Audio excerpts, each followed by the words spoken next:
This deck really does pack a punch, and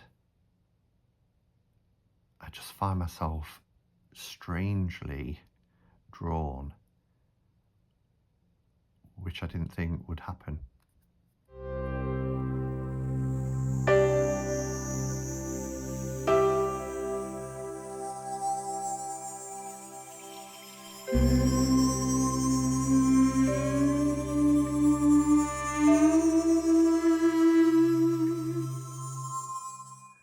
Help me ducks, it's Simon here, welcome back to the Hermit's Cave. Hope everybody's doing okay. It's Sunday morning.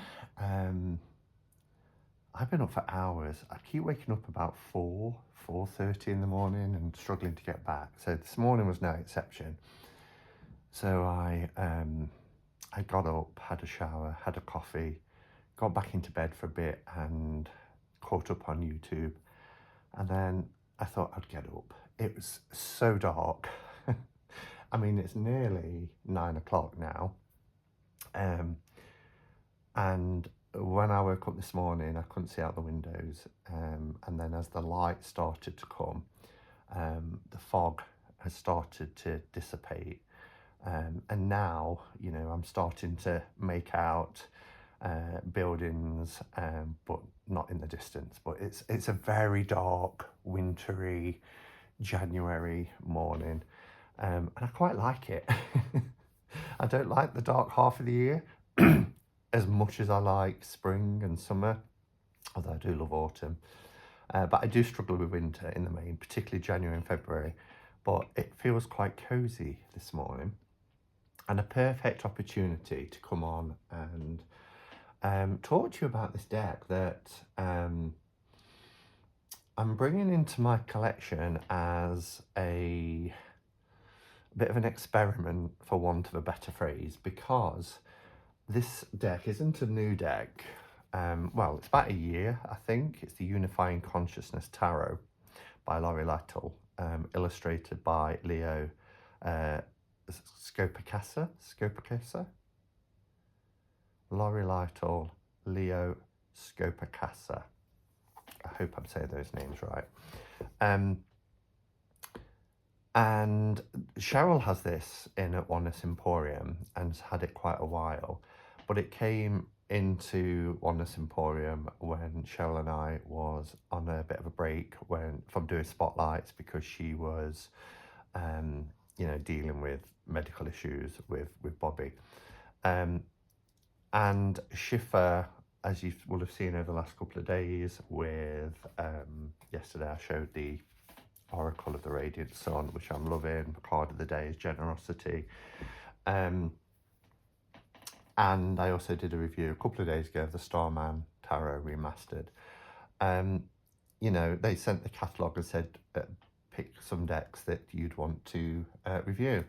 And this was in their older items section, because even though they've got their new decks and forthcoming decks, they also have a bit of a back catalogue section.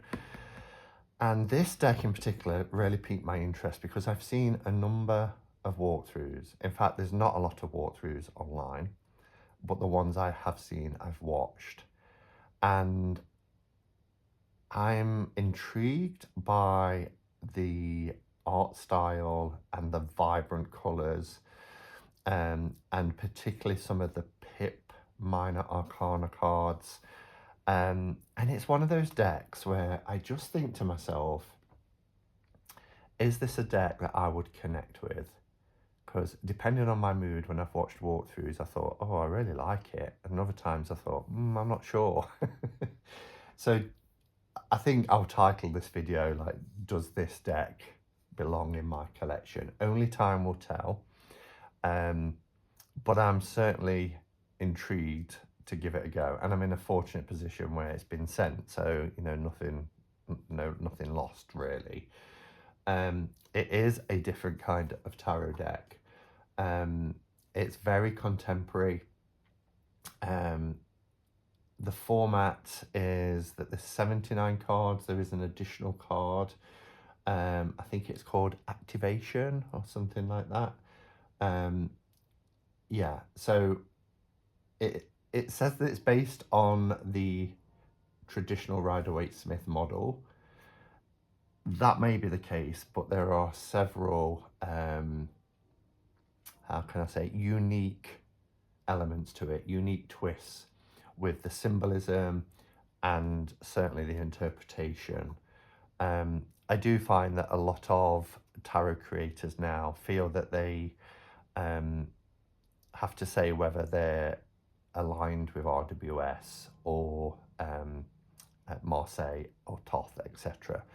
But I do think we need to get to the position as well where a tarot creator can create a deck and say, actually, this is a new way of interpreting the tarot, a bit like perhaps Dreams of Gaia or Fool's New Journey, etc. So I don't think we always have to say, oh, this is an RWS deck just because it's not a PIP deck, for example, or because strength is at, key 8. So yeah, anyway, enough rabbiting on. Let's open it up and let's have a look.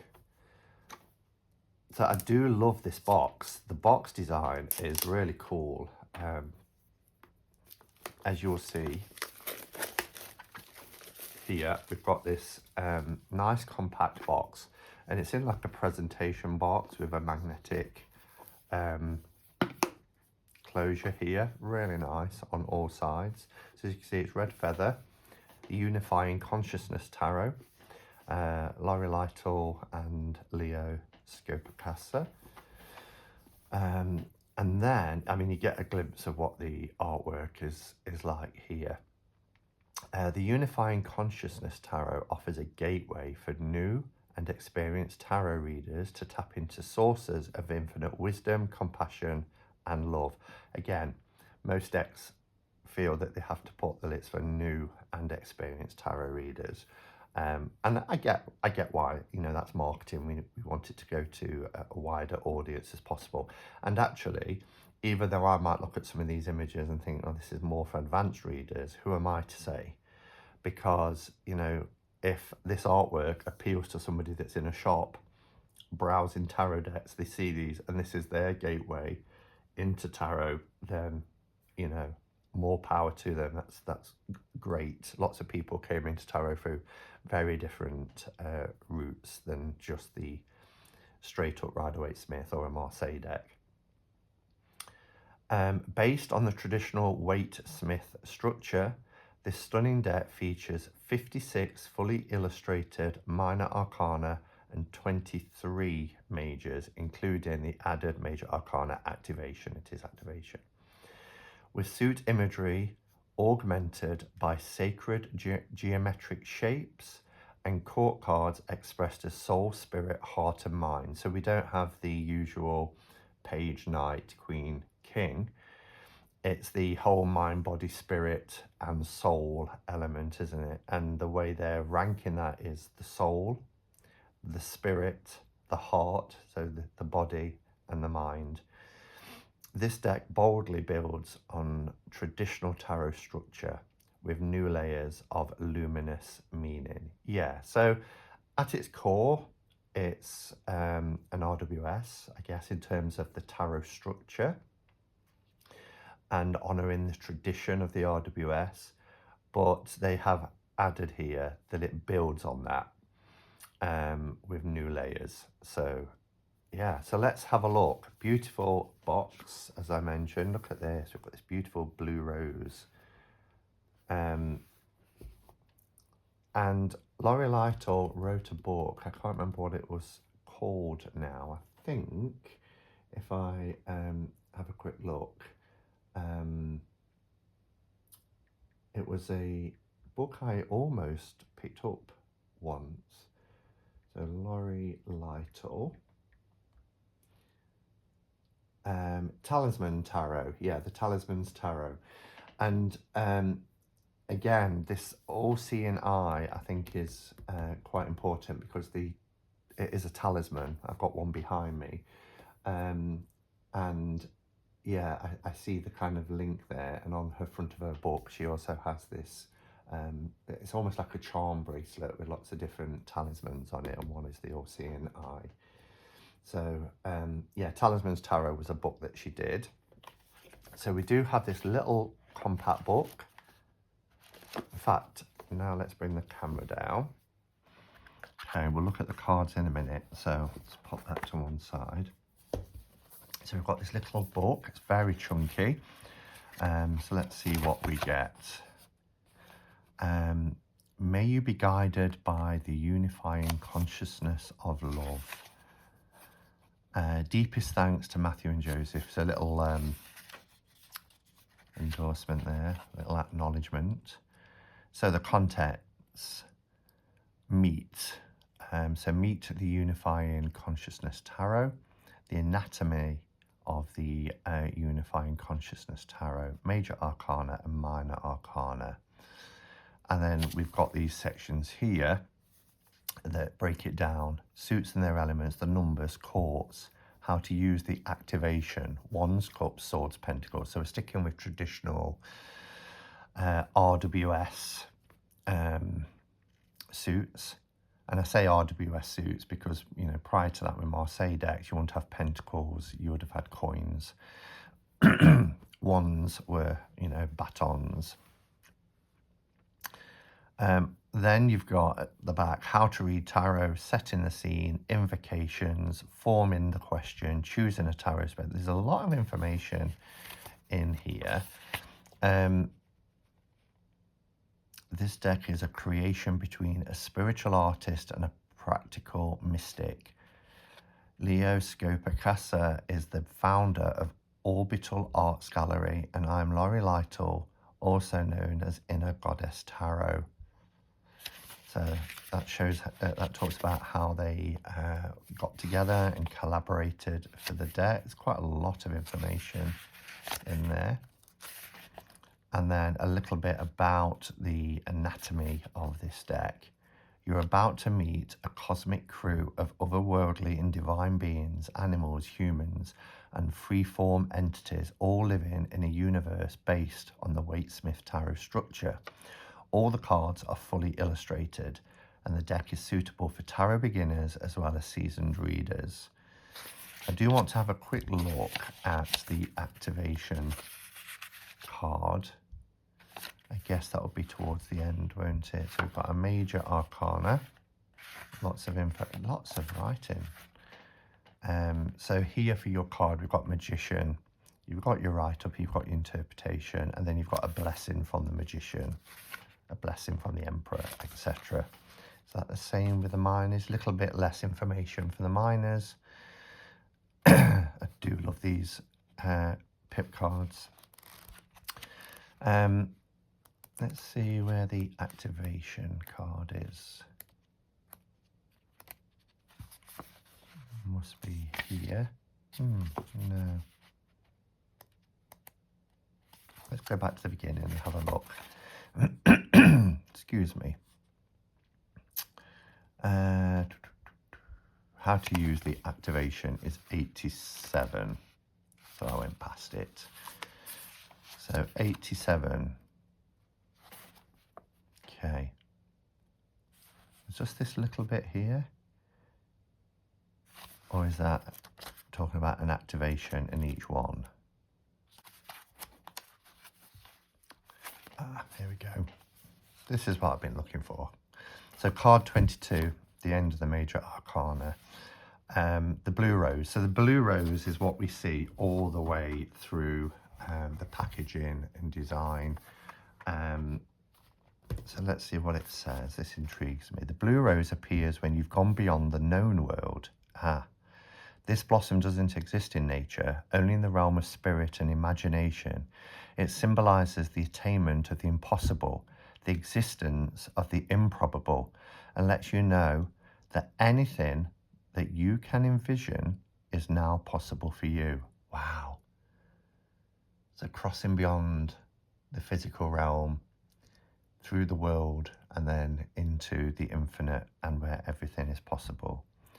The all-seeing eye floats in a pool of infinite wisdom, compassion and love that we all come from and return to.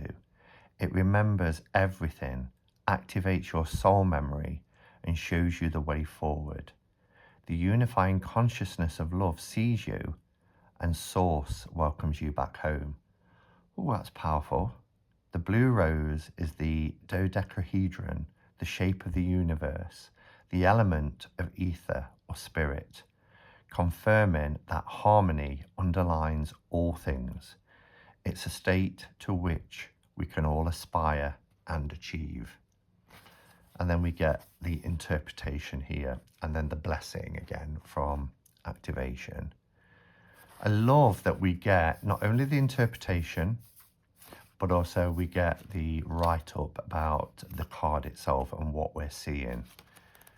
Good little guidebook. I love guidebooks that take the time to do that. Let's have a look at this this card, the dodecahedron, not the dodecahedron, the activation card. Where are we? Sun. I love the sun. Oh, these cards feel lush. Okay, so this is the card. So we see the all-seeing eye, we see the blue rose and the dodecahedron. Because, as I said, this deck does incorporate sacred geometry within it. All right, let's have a look at this deck before we go in. Oh, look at the gilding, or the edging, I should say. Let's put the book to one side. But this does look like a really nice, compact, but comprehensive guidebook. So 10 out of 10, Schiffer, REDFeather for the production quality again. And it's the same with the cards. These cards feel luxury. They are a beautiful matte. But I don't know if it's showing here. There's like a spot gloss with these beautiful geometric shapes. Look at that. Really beautiful.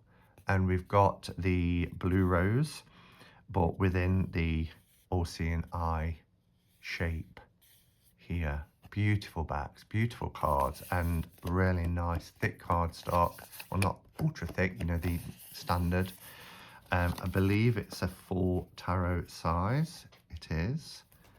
If anything, it's a hair, and I mean a hair, taller and wider, but it's, for all intents and purposes, it is a standard tarot size.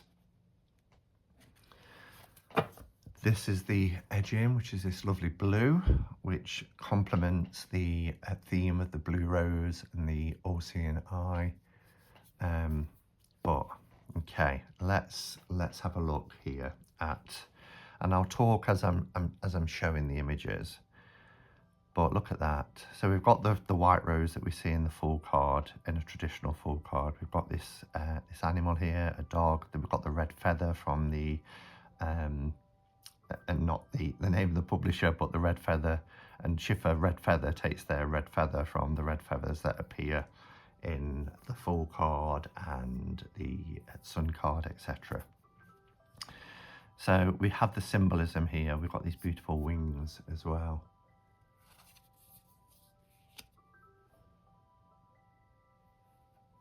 Here's our magician.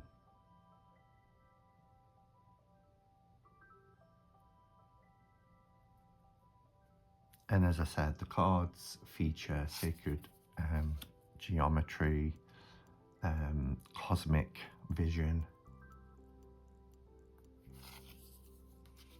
There's our high priestess. Look at that crown. Colours are wonderful. And this deck isn't designed just for divination, but it's also for inner exploration, meditation. These images would be great for meditation. Again, great for journaling, and ultimately for activating deeper intuition. I love the cross keys here of the Hierophant. Again, we get the eye. That looks like the Illuminati eye, doesn't it? Our lovers. these two becoming one. This is very abstract, and it's a mirror image, isn't it?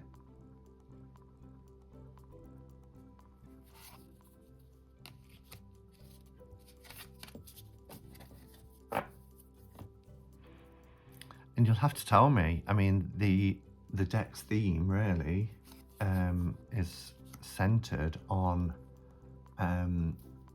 us accessing soul memory. So I'm intrigued to hear if some of these images are sparking any soul memory. Look at this lion with the lemniscate here, almost like he's wearing a pair of glasses. Love the hermit. Look at that beautiful lantern. Isn't that gorgeous?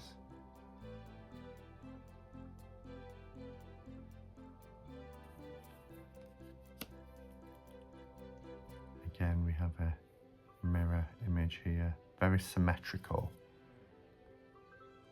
Symmetry, geometry, justice, the scales of justice. Here's the hanged one, the whole universe within.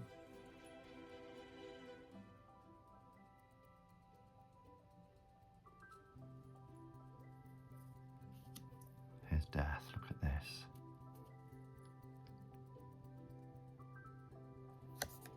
So they are borderless, these cards. We do have the title number at the bottom, very intrusive. Temperance.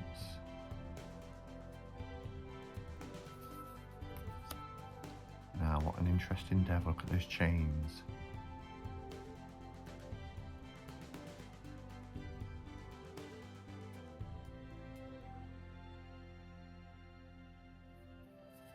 I mean, this goes beyond, doesn't it? The more conventional card meanings.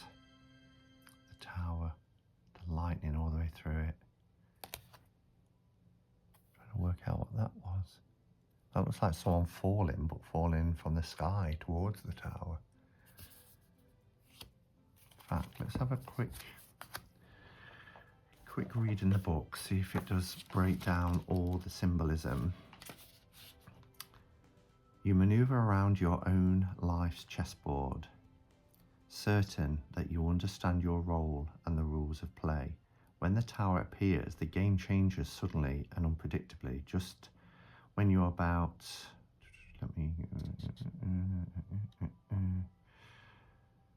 the tower looks imposing and solid on the outside, but it's crumbling from within. Your ego discomfort. No, it doesn't mention, doesn't break it down into all the symbolism, but it describes the scene really. Here's our starter card. Do like the moon. Got all the moon phases here.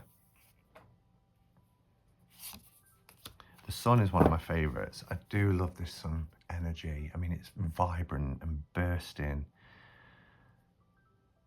with this energy. The white heat in the centre, the golden rays.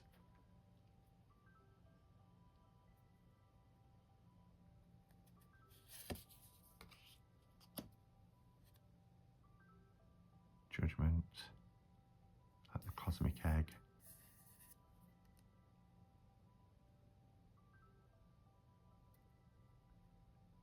This all-seeing eye, I mean, it's just quite powerful, and it takes on many different forms. This actually looks like a human iris, doesn't it? I love the world card. We've got the laurel here going around the world. We've got the planet, our planet, and then this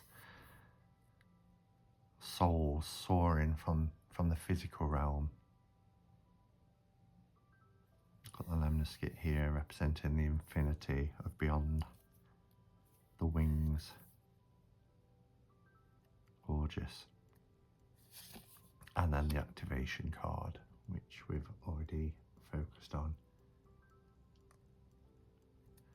Okay, so that's the Major Arcana. I mean, just to say at this point, you know, it's so vibrant, really vibrant, beautiful use of colour. It's so multi-dimensional as well, and I can see that it has the capacity to evoke spiritual or even emotional insights. There was a couple of images there where I was thinking, oh, that's, and when I read the book, when talking about the activation card, it was beautifully written.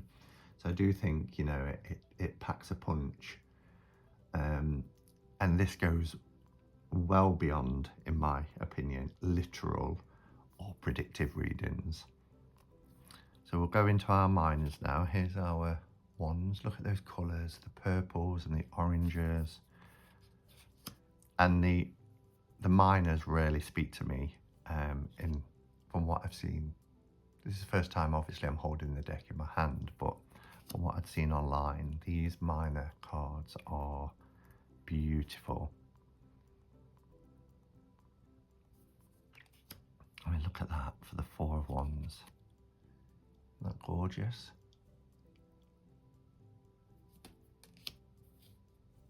The Five.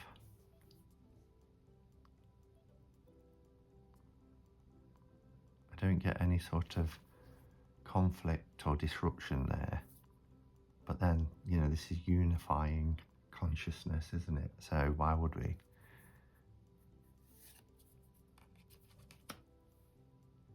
Gorgeous.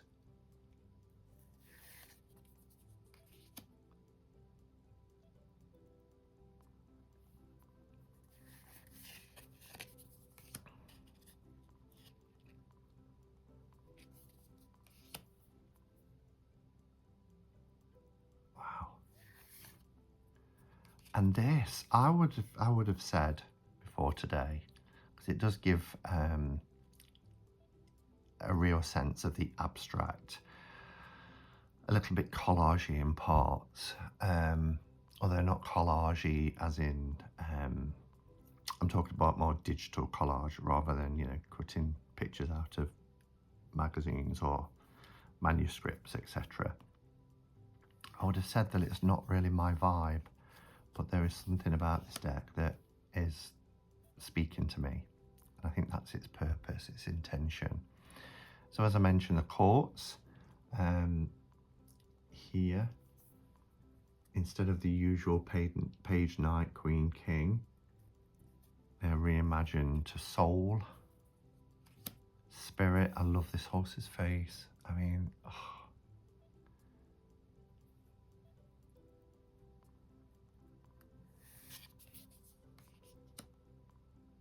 Heart, which would have been our queen. You can see by the crown as well. And the king. Oh, are they gorgeous?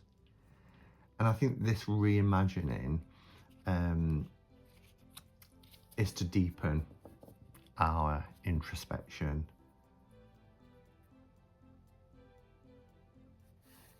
in connection with the deck. So our cups, beautiful Ace of Cups.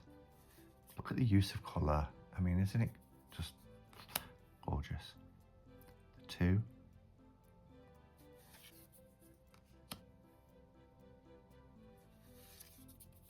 Oh, wow. I love how we've just gone from this really light, vibrant, bright colours to a more deeper, moody shades.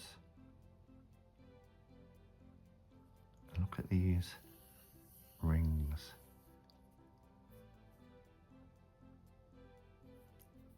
And this, you know, is very RWS. The Five. Love her. Look at her.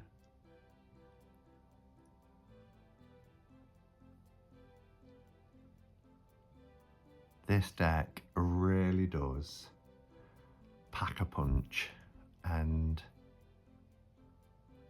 I just find myself strangely drawn,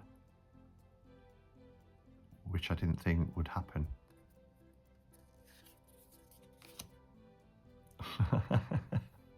Look at them. That's adorable for the 6.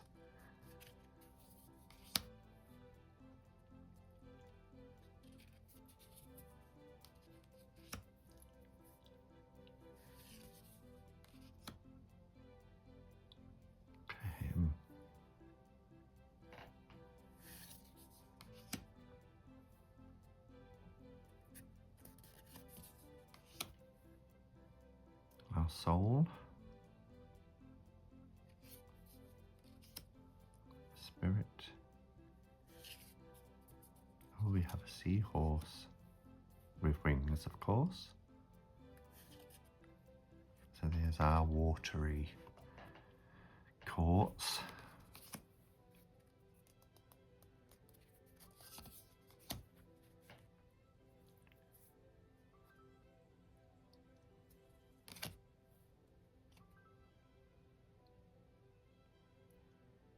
Wow.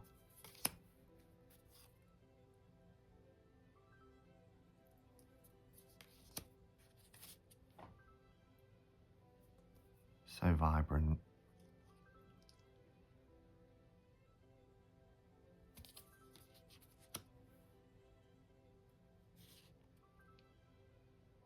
I like the way that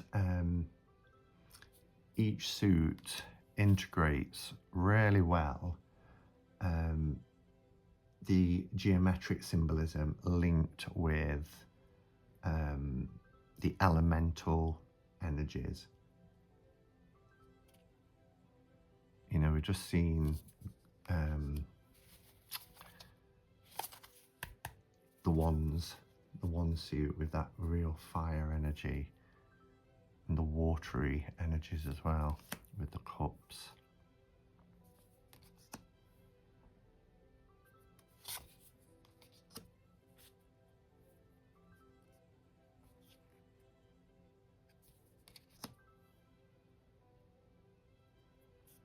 Birds for air.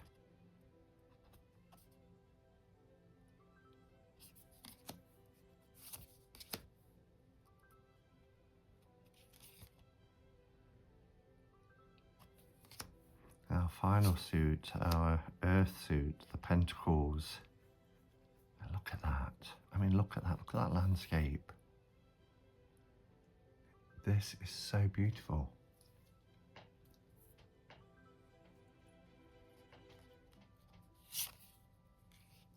Very grounding earth connections.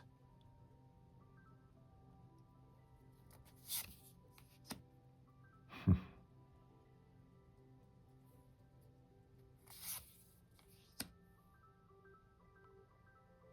I love this.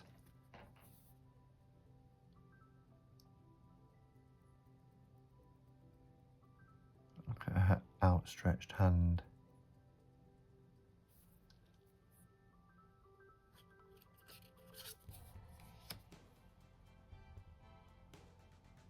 Giving or receiving. Wow, the chakras.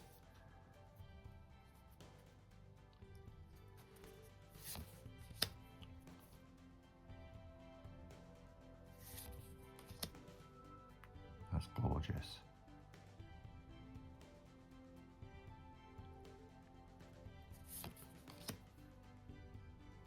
I think I actually prefer the minors than the majors. They complement their suit families perfectly. Oh, we've got like a Trojan horse here, look. We've got horses in all of the spirit cards, but oh, she's stunning.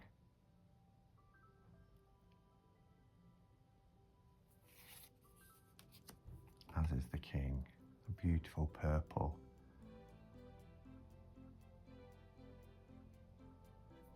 Wow. Wow. Okay, so does it do what it purports to do? And has it answered my question of, does this particular tarot deck belong in my collection? It is a different kind of deck, but I'm all about bringing in different decks that bring different energies to my collection, and it certainly does that. As you know, I've got an extensive collection, so I'm more mindful of decks that I'm bringing in now. And if I'm sent decks for review and I don't connect with them, I pass them on, because I can't afford to keep bringing in decks that don't resonate. I think on first impressions, I feel intrigued by it, I feel touched by it, and I feel that I want to give this deck a go and work with it, rather than just go on that initial gut feeling. But this, I think, is a powerful deck. I think this is a tool, and as I said, not necessarily just for divination. I mean, however you want to work with decks, you know, but I think this deck, with its vibrancy and its multi-dimensional art, has the capacity to evoke spiritual and emotional insights. And yeah, I think it'll be useful for daily readings. I think it'll be useful for ritual work. But I certainly, excuse me, let me just have a sup of tea.